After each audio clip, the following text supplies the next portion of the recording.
For as long as there has been language, there have been stories. Come, stare into the fire with me, and I'll tell you one of my favorites.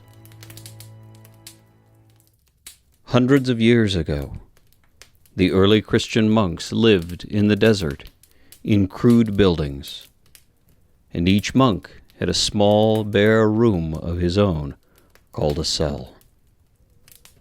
With the sign of the cross, the old monk Abba Joseph trapped in his cell a dark and miserable demon who had come to tempt him.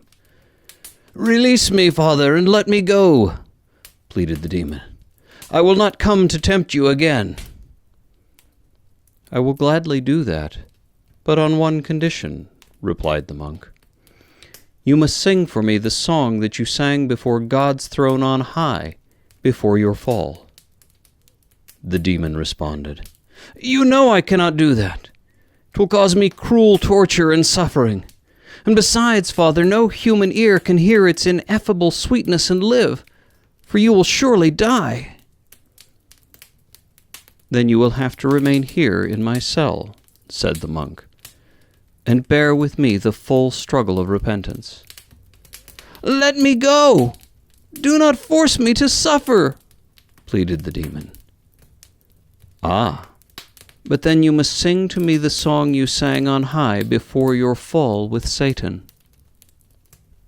So the dark and miserable demon, seeing that there was no way out, began to sing.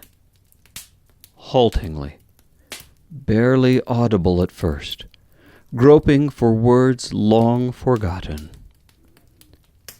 As he sang, the darkness which penetrated and surrounded him began slowly to dissipate. The song grew ever louder and increasingly stronger, and soon the demon was caught up in its sweetness, his voice fully lifted up in worship and praise. Boldly he sang the power and the honor and the glory of the triune God on high, creator of the universe, master of heaven and earth, of all things visible and invisible. As the song sung on high before all ages resounded in the fullness of its might, a wondrous and glorious light penetrated the venerable Abba's humble cell, and the walls which had enclosed it were no more.